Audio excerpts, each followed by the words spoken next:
आज आपण भरलेली कारली कशी बनवायची अजिबात कडू न लागता ती पाहणार आहोत। नुकतीच दिवाळी झालेली आहे, खूप तेलकट आणि गोड खाल्लेलं आहे, त्यासाठी ही रेसिपी। तर पहा इथे पहिलं तर चिंचेला भिजत ठेवायचं आहे, कारण आपल्याला चिंचेचा कोळ लागणार आहे। त्यानंतर मसाल्याची तयारी करणार आहोत, त्यासाठी एक छोटी वाटी सुकं खोबरं खिसून घेतलेलं आहे, त्याचबरोबर एक छोटी वाटी शेंगदाणे भाजून घेतलेले आहेत, काही लसणाच्या पाकळ्या आहेत, त्यानंतर एक छोटा चम्मच बडीशोप आहे, एक छोटी चम्मच हळद आहे, एक चम्मच आहे आमचा घाटी मसाला आणि एक चम्मच आहे रेड चिली पावडर। त्यानंतर चवीपुरतं मीठ आणि चिंचेचा कोळ टाकून दरदरीत असं आपल्याला बारीक करून घ्यायचं आहे।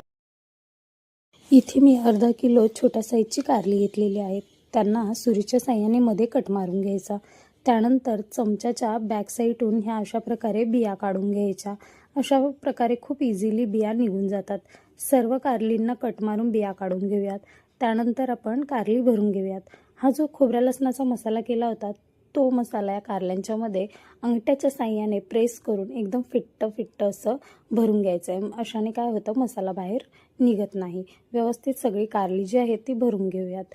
तुम्ही जर कधी माझ्या यूट्यूब चॅनलला व्हिजिट केला नसेल तर नक्की करा आणि सबस्क्राईब करा चॅनलला, म्हणजेच माझ्या नवीन व्हिडिओचे नोटिफिकेशन तुम्हाला मिळत राहील। पहा अशा प्रकारे सगळी जी कारली आहे ती मी भरून घेतलेली आहेत। त्यानंतर एक कढई ठेवलेली आहे, एक मोठा चम्मच तेल त्याच्यामध्ये टाकलेलं आहे। तेल जसं गरम झालं एक छोटा चम्मच जिरे टाकायचे आहेत। त्यानंतर कढीपत्ता टाकून घ्यायचा आहे आपल्याला। कढीपत्ता व्यवस्थित तडतडला की त्यामध्ये टाकायचे आहेत कारली। कारली अलगद टाकायची म्हणजे फुटत नाहीत।